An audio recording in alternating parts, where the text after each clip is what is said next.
కనిపిస్తలేదు మీరు మాట్లాడుకుంటే మాకు.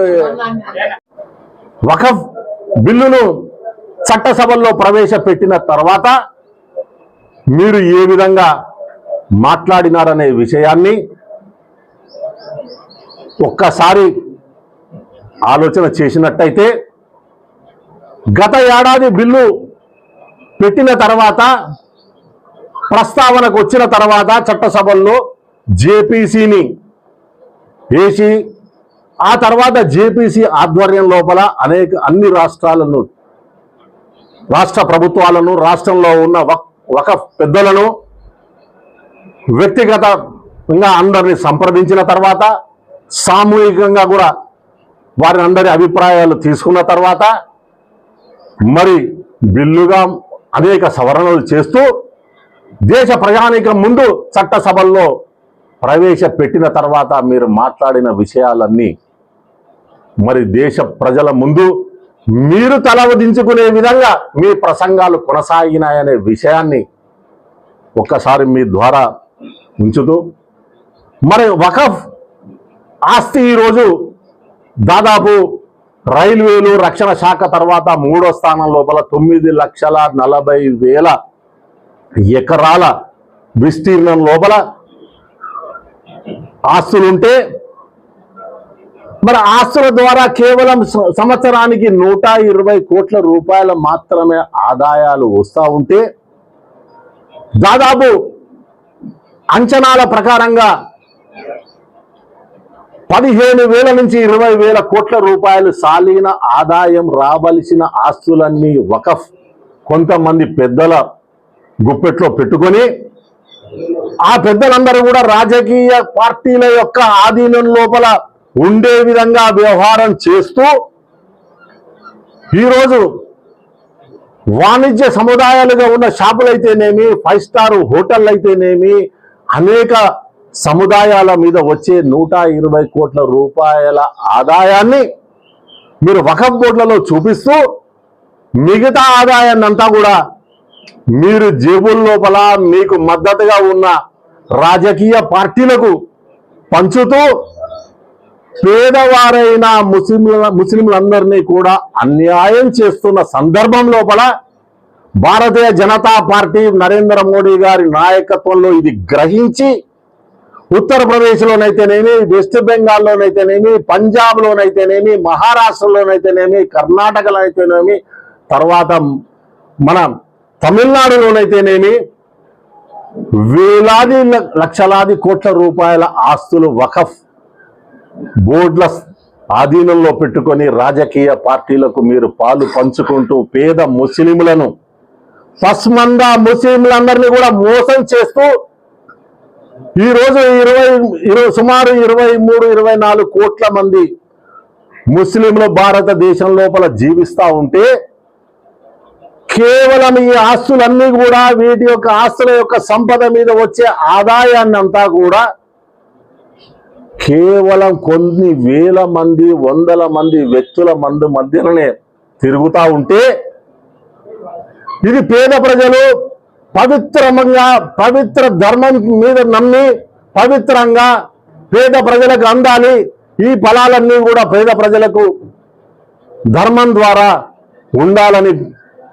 కొంతమంది పెద్దలు దయా గుణంతో వక్ఫ్ బోర్డుకు ఆస్తులు ఇస్తే మీరు వాటిని వ్యక్తిగత లాభాల కోసం వాడుకుంటా ఉంటే, ప్రభుత్వం సరి అయిన చట్టాన్ని చేయడం ప్రభుత్వానికి ఉన్న బాధ్యత కాదా అనే విషయాన్ని ఒక్కసారి మనం అందరం చర్చించుకోవాల్సిన అవసరం ఉంది.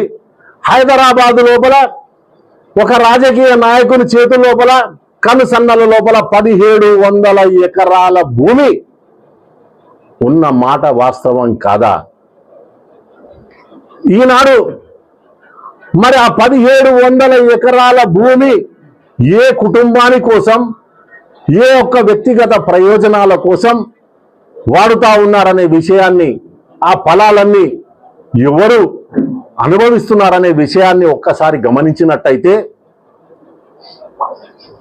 మరి ఏనాడైనా కానీ వాటి మీద వచ్చే ఆదాయాన్ని మరి పేపర్ ప్రకటనల ద్వారా కానీ ప్రచార మాధ్యమాల లోపల కానివ్వండి, మరి ఈ వఖఫ్ బోర్డు ద్వారా ఇన్ని వందల కోట్ల రూపాయలు, ఇన్ని కోట్ల రూపాయలు మేము ఆర్జించడం జరిగింది. మరి తద్వారా పేద విద్యార్థులకు స్కాలర్షిప్ల ద్వారా కానివ్వండి, పేద అనాథ పిల్లలకు కానివ్వండి, తర్వాత మరి పేద మహిళా సోదరి మనులకు కానివ్వండి, ఎవరికైనా ఉపయోగపడే విధంగా మీరు వచ్చిన ఆదాయాన్ని ఖర్చు పెట్టిన దాఖలాలు ఎక్కడైనా పత్రికా ప్రకటనలో చూపించే విధంగా ఉందా అని వఖఫ్ బోర్డు పెద్దలను నేను మీ ద్వారా ప్రశ్నిస్తా ఉన్నాను. ఈ దేశంలో ఎక్కడైనా కానీ ఒక్క దాఖలా కూడా ఉందా? మా ఆదాయం ఇది, మా ఆదాయం వలన మేము ఇంతమంది బెనిఫిషరీస్ని ఐడెంటిఫై చేసినాము, ఇంతమంది బెనిఫిషరీస్కి అందరికి కూడా మేము ఈ విధంగా వారికి సౌలభ్యాన్ని ఇచ్చామనే విషయాన్ని ఎక్కడైనా చర్చకు పెట్టినారా? అనేక దర్గాల లోపల హిందువులు కూడా భాగస్వాములయ్యి ఆ దర్గా యొక్క అభివృద్ధి కోసం హిందువులు కూడా భాగస్వాములు అయిన దాఖలాలు ఎన్నో ఉన్నాయి. ముఖ్యంగా హైదరాబాద్లో ఉన్న జహాంగీర్పీర్ దర్గా కావచ్చు, మెడ్చల్ దర్గా కావచ్చు, పర్గీ దర్గా కావచ్చు, మల్కేర్ దర్గా కావచ్చు, గుల్బర్గాలో ఉన్న ఖాజే బందే నవాజ్ దర్గా కావచ్చు, మన కడపలో ఉన్న దర్గా కావచ్చు. రొట్టెల పండుగ చేసుకుంటే నెల్లూరులో ముందుండేది హిందువులు, పీరీల పండుగ చేసుకుంటే ముందుండేది హిందువులు. ఈ విధంగా ఉన్న సమాజం లోపల మీరు చట్టసభల లోపల మాట్లాడుతున్న విషయాలన్నీ కూడా ఒక్కసారి ఆలోచన చేసినట్టయితే సమాజాన్ని విభజిస్తున్నది ఎవరు? ఏ రాజకీయ పార్టీలు విభజిస్తా ఉన్నాయి? ఏ పేదవాడి యొక్క మతాలు అడ్డం పెట్టుకొని పేదవాళ్ళ యొక్క ఓట్ల గురించి మీరు రాజకీయాలు చేస్తా ఉన్నారు.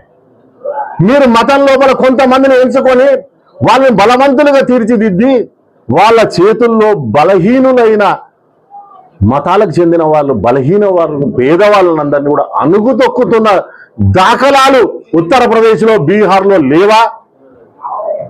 మరి ఈ భారతీయ జనతా పార్టీ వచ్చిన తర్వాత, అధికారంలోకి వచ్చిన తర్వాత అలాంటి వారిని అందరినీ కూడా న్యాయస్థానాల లోపల నిలబెట్టి పేద ముస్లింలకు అందరికీ కూడా న్యాయం చేస్తున్న దాఖలాలు మీకు కనబడడం లేదా? ఆ విధంగా కనబడుతున్న సందర్భాలనే మళ్ళీ భారతీయ జనతా పార్టీకి ఓట్లు వేసి అధికారాన్ని కట్టబెడుతున్న విషయాలు మీకు కనబడడం లేదా?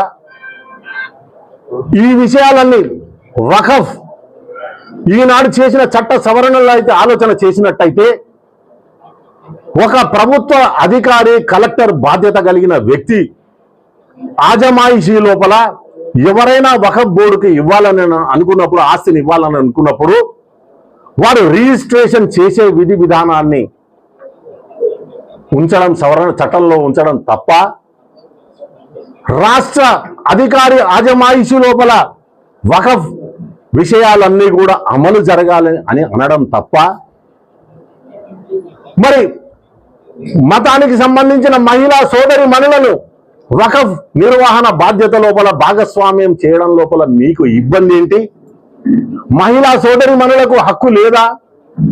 మహిళా సోదరి మనులు ఈ దేశం పౌరులు, నాగరికులు కాదా? మీరు మహిళా సోదరి మనులను పెట్టినంత మాత్రాన మీకు వచ్చే నష్టం ఏంది? ఒక కలెక్టర్ ఆజమాయిషీలో ఉండడంలో ఇబ్బంది ఏంది? ఒక రాష్ట్ర ప్రభుత్వం ఉన్నతాధికారి పర్యవేక్షణ లోపల వఖఫ్ ఆస్తులన్నీ కూడా ఉండడం లోపల ఇబ్బంది ఏంది? ముస్లిమేతర ట్రిబ్యునల్ కాక మరి న్యాయస్థానం లోపల న్యాయస్థానానికి వెసులుబాటుగా ఉండేటట్టుగా న్యాయస్థానంలోని తీర్పు కోరే విధంగా ఉండడం, బాబాసాహెబ్ రాసిన రాజ్యాంగాన్ని మీరు కించపరుస్తా ఉన్నారా? అంటే ఈ దేశ పౌరునికి ఒకవేళ వఖఫ్ లోపల ఇబ్బంది జరిగితే, అన్యాయం అనిపిస్తే మళ్ళీ పోయి ఆ వఖఫ్ ట్రిబ్యునల్ ముందటనే చేతులు కట్టుకొని అన్యాయమైన తీర్పును ఇస్తా ఉంటే అతను బానిసలాగా ఉపేక్షించే విధంగా ఉండాలనా? మరి ఇతర మతాల పౌరులకు ఏ విధంగానైతే స్వేచ్ఛ, మరి న్యాయస్థానాలను న్యాయాన్ని కోరే విధంగా ఉన్న వెసులుబాటును ముస్లిం సోదరులు, ముస్లిం సోదరిమణులకు అవకాశం ఇవ్వకూడదా? ఒకవేళ మీ లోపల నిజాయితీ ఉన్నట్టయితే, ఒకవేళ మీ లోపల సేవాభావం ఉన్నట్టయితే, ఒకవేళ మీకు నిజాయితీగా పేద ప్రజలకు, పేద ముస్లిం సోదరులకు సేవ చేయాలనే ఆలోచన ఉన్నట్టయితే మీరు స్వాగతించాలి. ఎలాంటి విచారణలకైనా మేము సిద్ధం, ఎలాంటి న్యాయస్థానాల ముందైనా మేము మా నిజాయితీని నిలుపుకుంటాం. ఎవరైనా కానీ మా వకఫ్ లోపల ఉండే మా మతానికి, మా ధర్మాన్ని నమ్మే వాళ్ళు అందరూ కూడా ప్రశ్నించే అధికారం వాళ్ళకుంది, జవాబు చెప్పే బాధ్యత మాకుంది అనే విషయాన్ని మీరు ఎందుకు మీ బాధ్యత నుండి తొలగాలనే విషయాన్ని మీరు ఒక్కసారి ఆలోచన చేసుకోవాల్సిన బాధ్యత మత పెద్దల మీద, వారికి మద్దతు పలుకుతున్న రాజకీయ నాయకుల మీద ఉంది అనే విషయాన్ని ఒక్కసారి ఆలోచన చేసుకోవాల్సిన అవసరం ఉంది.